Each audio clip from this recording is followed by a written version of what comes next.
Olá, hoje a gente está na página de Quick Start. Essa página aqui ela fornece uma introdução por volta de 80% dos conceitos de React e a gente vai usar isso para começar a se aprofundar em alguns tópicos aqui que são importantes para programar em React. A gente vai ver como criar e como alinhar componentes. A gente também vai ver como adicionar o markup e os estilos, como que a gente faz para mostrar os dados, como que a gente faz renderização condicional e listas. Além disso, também vamos ver como responder eventos e atualizar a tela e compartilhar dados entre componentes. São bastante tópicos que a gente vai cobrir aqui, então bora começar. Começando pela criação e alinhamento de componentes. Então a gente tem, os componentes React são basicamente funções JavaScript, então a gente começa com uma função e aí a gente retorna um JSX, um JSX que a gente já aprendeu lá nos vídeos iniciais. Então a gente coloca um button do HTML e com isso a gente consegue retornar o nosso markup, que é o do nosso componente MyButton. E agora a gente pode usar o nosso componente MyButton dentro de outro componente, nesse caso aqui o MyApp. E como você pode ver, a gente tem o nosso componente começando com uma letra maiúscula, então é sempre importante que os componentes React comecem com uma letra maiúscula, MyButton. E o resto dos elementos de HTML, eles começam com letra minúscula, como por exemplo a div aqui. Então, reforçando, né, os componentes que você cria precisam começar com uma primeira letra maiúscula, senão o React não vai entender que é um componente que você criou, ele vai se confundir com tags HTML. Beleza? Então essa parte aqui é importante, senão teus componentes não vão funcionar. Agora a gente tem o mesmo código que a gente acabou de olhar dentro de uma sandbox, então eu recomendo que você pause o vídeo, dá uma olhada, brinca aqui com esse código para você ficar mais familiar. Por exemplo, aqui você pode trocar para play, então mudar um pouco o nome do botão, ver se aparece ali embaixo, agora é play. A gente pode também criar um segundo botão, um segundo componente. Então a gente troca o nome dele, troca a label também, testa, vamos ver se a gente consegue colocar um segundo componente. Então é bem importante fazer essas brincadeiras, fazer isso para ficar familiarizado com a programação aqui com o React. E lembre, a única forma de aprender a programar é programando. Uma coisa legal de notar aqui é que está usando o Export Default. Eu não uso muito esse tipo de export, mas em alguns frameworks, por exemplo no Next mesmo, tem alguns casos que ele te obriga a você exportar um componente como default. Nesse caso seria o principal componente desse arquivo. Por que eu não gosto de usar muito essa abordagem? Porque é como se fosse um componente anônimo, porque cada pessoa que importar vai poder importar e colocar um nome diferente. Então eu não curto muito essa abordagem, eu prefiro exportar com um const mesmo e dando sempre um nome, mas de novo, alguns frameworks vão te obrigar a fazer isso, então é importante você saber que tem também uma forma de falar que esse é o principal componente desse arquivo, porque export default só pode ter um por arquivo, então por isso que eles acabam optando por esse formato em muitos casos. Então agora vamos falar um pouquinho sobre JSX. Então o JSX ele é mais restrito que o HTML. Por exemplo, se você for usar uma tag BR para quebrar linha, você precisa fechar a tag. Você não pode simplesmente colocar BR igual você consegue fazer no HTML. Então todas as tags vão ser fechadas. E um outro detalhe importante é que você não consegue do seu componente retornar várias tags no primeiro nível. Então você precisa ter uma tag só e aí dentro dela você pode pôr quantos você quiser. Mas a parte do seu componente mesmo externa, né, é um wrapper, precisa ser uma só. Você pode colocar uma div, você pode colocar um fragment, igual está aqui. Então isso aqui se chama fragment, mas você pode escrever ele pequenininho assim, sem a palavra fragment também resolve, porque aí seu código fica mais fácil de escrever. Mas tem alguns casos que você vai precisar escrever fragment, por exemplo, se você precisar passar uma key, mas no geral você consegue fazer assim. E aí você consegue retornar múltiplos elementos, e essa tag fragment, ela não vira nada no HTML, então no final você vai pegar um h1 e um parágrafo lá, e essa tag vai sumir no HTML final. Então recapitulando, você não pode retornar múltiplas direto, você tem que colocar um fragment ao redor, e se você precisar, por exemplo, colocar uma key no seu fragmento, você precisa usar explicitamente a palavra fragment para poder retornar, e não simplesmente colocar uma tag vazia. Se você está migrando um projeto grande de HTML para React, tem essa ferramenta aqui, deve ter outras também, que você pode usar se você quiser fazer essa conversão. Quase tudo vai ser igual, mas tem algumas propriedades, alguns nomezinhos que em React tem condições especiais. Então, por exemplo, aqui, class vai virar class name. Por exemplo, o comentário aqui em React também fica diferente a forma de representar no markup. Você precisa ter um fragmento em volta. Então, esses detalhes todos ele vai alterar para você automaticamente. Só que isso não é muito comum, né? Não é toda hora que você fica convertendo de uma coisa para outra. Então, é uma questão meio rara, só quando você for realmente migrar algum projeto. Então, voltando aqui para a parte de estilos, uma das coisas que eu falei, como vocês podem ver aqui, então, class vai virar class name, mas você vai usar a classe de CSS igual você usa em qualquer outro projeto com HTML e CSS. Não faz diferença. Eles não usaram class porque poderia conflitar com JavaScript, que class é uma palavra reservada, mas é só isso mesmo, você consegue usar normalmente. E o seu CSS também vai ser o CSS normal, você vai colocar class name ali para indicar a classe e vai escrever o seu CSS usando o ponto e o nome da sua classe no arquivo de CSS, como você sempre fez. Então não tem nenhuma diferença aqui, eu estou usando React, eu preciso fazer o CSS de uma forma diferente. É exatamente a mesma coisa, só tem esse detalhezinho da propriedade que ao invés de chamar class, se chama class name para evitar conflitos com JavaScript. E o React não vai fazer nada de especial com relação ao seu CSS, você vai importar ele normalmente de um outro arquivo, tudo certo, não vai fazer diferença nenhuma do que você já usa. Essa é uma parte que eu curto pra caramba de React, que eles estão chamando de display data, né, mostrando os dados, que é que você consegue misturar seu código JavaScript com um markup. Então isso pode ser confuso no começo, mas é muito poderoso. Então basicamente você vai colocar chaves e aonde você colocar a chave, ali dentro você vai poder usar código JavaScript. Tem algumas regrinhas, né? Nem tudo dá para colocar ali, mas basicamente você consegue mesclar as suas expressões JavaScript dentro do seu markup de React. Isso é muito legal, dá para fazer muita coisa com bastante flexibilidade. Você pode usar essas chaves com JavaScript dentro, tanto como filho, né, de uma tag, children, quanto como um valor de uma propriedade, por exemplo, aqui nesse source dessa imagem. Então, nos dois casos, você vai poder usar JavaScript e tudo isso vai funcionar lindamente junto com o markup. E o legal é que a gente pode colocar expressões complexas também. Então, basicamente, qualquer expressão JavaScript vai funcionar. Eles dão um exemplo aqui com uma bem simples, né, que é só uma concatenação, mas é só para mostrar que não precisa ser apenas uma variável, né?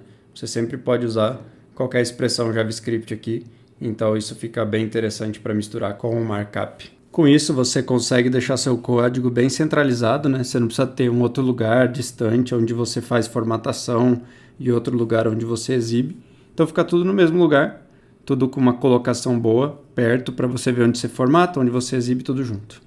Você também consegue passar em uma propriedade um objeto JavaScript. Então você está vendo aqui que tem duas chaves, é porque uma chave é da propriedade em si do componentezinho ali, e a outra é o nosso objeto JavaScript com duas propriedades.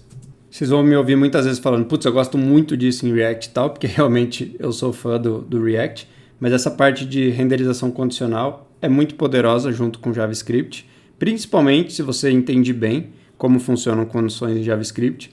Basicamente, quando você tem uma condição em JavaScript, ele vai retornar a última parte que ele avaliou. Então isso é muito poderoso, a gente vai aprender mais isso mais para frente. Aqui tem essa parte, uma forma bem ingênua de fazer, né?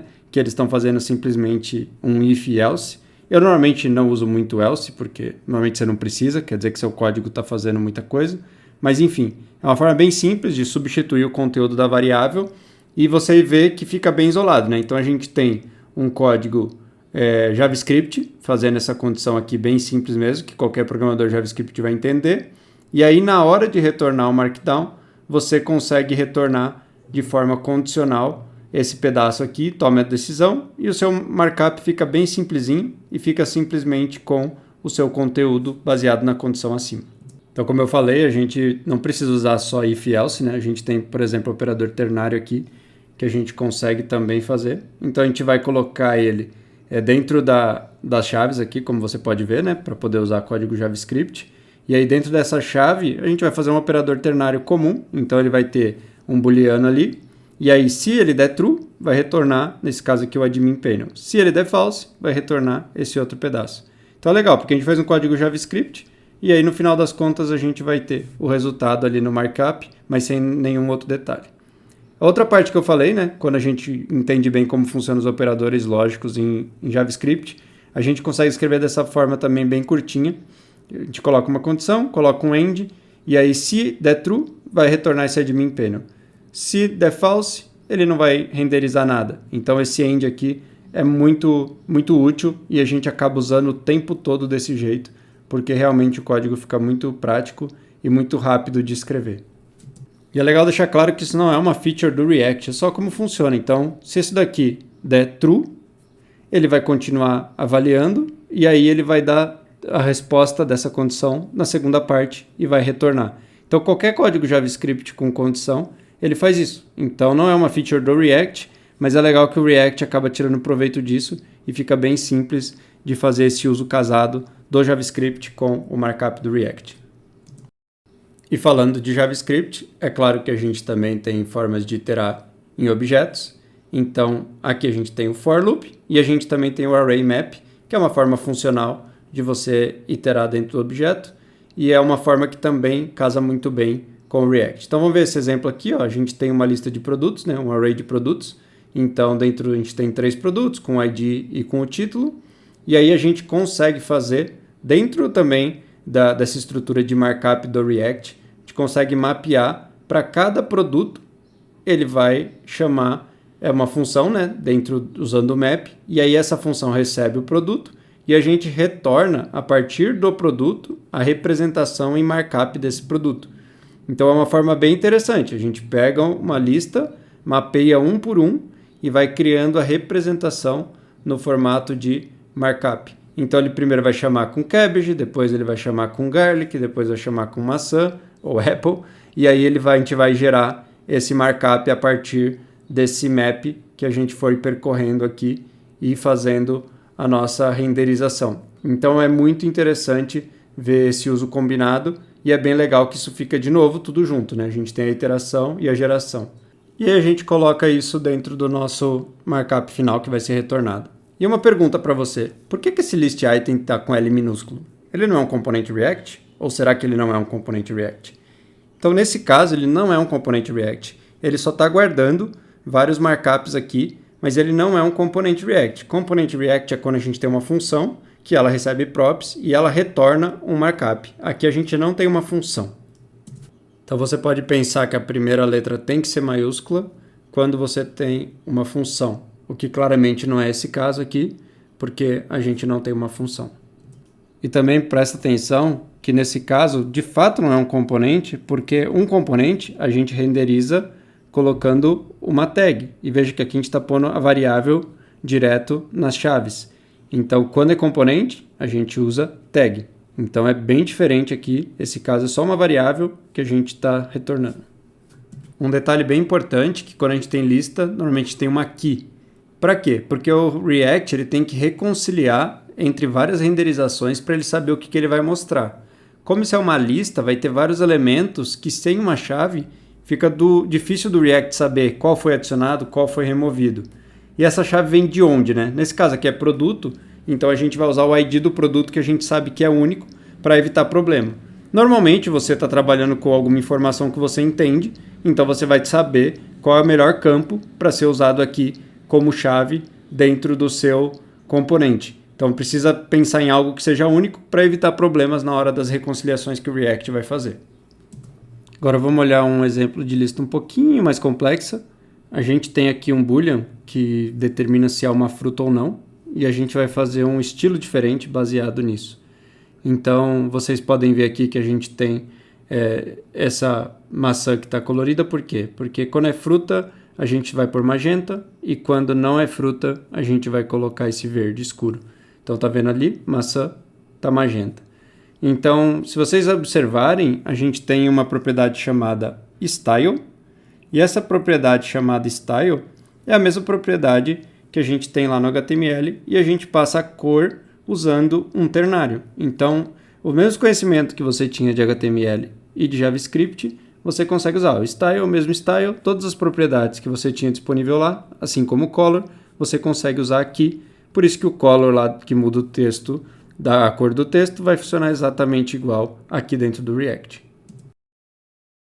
Talvez você está pensando, beleza, mas como que o usuário vai interagir com a minha aplicação? Então isso é chamado de eventos. Então em React a gente já tem eventos que são esperados em determinadas tags. Por exemplo, aqui a gente tem o onClick, então a gente vai passar uma função, de novo, né? Uma função para esse onClick, e quando algo acontecer, nesse caso o clique, no botão, a gente vai invocar a função handleClick. Nesse caso aqui ele vai mostrar um alerta falando que o botão foi clicado. Como você pode ver, o evento ele só é mais uma propriedade, então ele não tem nada de complexo, é só uma propriedade, é um clique e você pode passar a sua função. E para botões, formulários, links, o React já faz essa conexão dos eventos dessas tags com os eventos do navegador, do browser, do DOM. Então você simplesmente fica com a parte de colocar a função que você quer que ele execute na hora que isso acontecer lá dentro do navegador. Você consegue também pegar o evento que foi emitido dentro aqui dessa função, mas nesse nosso caso aqui simples, isso daqui é o suficiente. A gente simplesmente mostra um alertazinho e pronto. E é claro que o nosso app normalmente não é estático, então o usuário interage, isso causa alguma mudança ou alguma coisa acontece no servidor e causa alguma mudança. Então, para isso que a gente tem aqui no React o state. Aqui nesse exemplo a gente tem um estado bem simples, né? Então a gente tem um contador. Então se você olhar aqui a gente tem um count e a gente tem uma forma de setar esse contador. A gente tem esse useState, que ele é um hook, né? É uma função especial do React e com isso ele retorna para a gente a partir de um estado inicial. Então eu coloquei aqui 0 para o contador. Ele vai retornar o valor inicial e depois vai sendo atualizado e uma forma de alterar esse valor.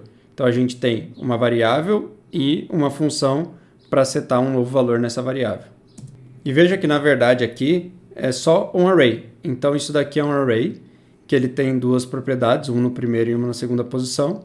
Na primeira vai ser a variável que vai ficar guardando o valor que está no estado, que você inicializou ali. E a segunda vai ser uma função para alterar. Então, assim, é só o React, de novo, tirando proveito de um recurso do JavaScript que chama desconstrução de array. E aí pegando essas duas variáveis aqui e atribuindo de uma forma bem curta e bem fácil. Então agora, quando você precisar mudar esse contador, você chama o setCount. E o React vai tomar conta de quando vai atualizar esse count, quando que ele vai renderizar a tela de novo. Então você só precisa se preocupar em invocar essa função quando você tem uma mudança. Então agora você pode criar um evento aqui, um handler para o evento, e quando esse botão for clicado, você muda o valor do contador. E aqui qualquer nome iria funcionar para o count ou para o setCount. Você só tem que lembrar que o primeiro vai ser o que vai guardar e o segundo vai ser a função que vai alterar esse valor. Mas o nome aqui não importa, pode ser qualquer nome, o que importa é ser o primeiro e ser o segundo elemento que retorna do useState. Normalmente o primeiro você vai pôr o nome do que vai guardar e o segundo vai ser o set e depois o nome, o mesmo nome que você usou. Mas poderia ser A e B e ia funcionar exatamente do mesmo jeito, não faria diferença nenhuma. Então quando o usuário clicar no botão, ele vai invocar esse handler que vai pegar o valor que estava no estado e vai somar 1. Então toda vez que ele clicar, vai somar 1 e vai ir atualizando esse state aqui. Agora a gente tem um outro exemplo, e você pode ver que a gente tem dois botões aqui, mas é legal você ver que o estado não está aqui no app, tá vendo? Aqui a gente só tem os botões. E onde fica o estado? O estado está lá dentro dos botões. Você já vai entender por que que isso é interessante. Se você perceber agora, quando a gente clica, ó, ele só está atualizando o contador em um botão. Por quê? Porque o React está isolando os dois states. Por mais que é o mesmo componente, mas ele tem duas instâncias ali dentro do nosso componente principal, que é o MyApp. Então, quando eu clico em um, ele só incrementa o state daquele que eu cliquei. Então, o React faz esse serviço de não misturar. Isso é muito importante, fica tudo separadinho e um não afeta o comportamento do outro. Em React, a gente tem uma função especial, na verdade é um grupo de funções especiais, e eles são especiais porque todos eles começam com use. Então, quando é use, eles têm algumas regras específicas que a gente precisa seguir. Então, por exemplo, a gente precisa sempre chamar ele na hora que o componente ainda não passou por nenhuma condição, ou seja, sempre ele vai executar esse pedaço. E a gente também não pode chamar essas funções dentro de laços. E uma coisa que é bem legal é que você não usa apenas as do React, você pode criar seus próprios hooks e você sempre tem que começar ele com use, porque aí o React vai te ajudar a você seguir as regras e se alguma coisa você não seguir, ele vai te dar um alerta, fazer alguma coisa para você estar ciente que alguma coisa aconteceu de errado. Então isso é bem interessante. Então vamos agora entender um pouco mais sobre dados com React, né? Então como que a gente compartilha dados entre componentes e tudo mais? Então aqui a gente pode ver o exemplo lá de cima, onde a gente tinha 2 botões. Então quando a gente clicava em um botão, ele só afetava o estado daquele botão e o outro ficava de boa. Então, quando a gente fazia um clique aqui, como dá para ver aqui nessa imagem, ele só afetava um botão e o outro continuava com o count 0. E se a gente quisesse que o contador fosse afetado independente de qual botão for clicado? Então, aqui a gente precisa fazer uma mudança de subir o estado. Então, a gente precisa tirar o estado de dentro dos botões e colocar ele no componente acima. Então, essa mudança é chamada em inglês de lift state, ou subir o estado mesmo, né? Elevar o estado. Então você vai pegar o estado do botão e vai subir mesmo um nível para dentro do outro componente, que é o MyApp. Então isso é bem comum, você toda vez que for precisar fazer algo parecido, você vai fazer esse padrão de subir o estado um nível para cima. Então vamos ver como a gente faria. A gente pega aquele mesmo código que estava dentro do botão e cola ele aqui, ó. Então é o mesmo código, a mesma coisa. Então está dentro agora do componente lá de cima. A diferença é que agora não vai ter lá dentro, então aqui não vai ter esse código. E eles vão estar compartilhando o mesmo contador. A gente só tem um contador, que é o contador que está nesse nível do componente de cima, que a gente pode ver aqui. E agora a gente vai passar ele para os 2 botões. Como que a gente faz isso? Então a gente vai passar através das propriedades. Então como você pode ver, agora a gente tem o nosso count lá em cima e o setCount, e ele está sendo passado para os botões como 2 propriedades. Então aqui a gente vai passar o count como count mesmo, né? A gente está dando o mesmo nome, então count vai receber a propriedade count que está vindo de cima para lá para dentro do botão.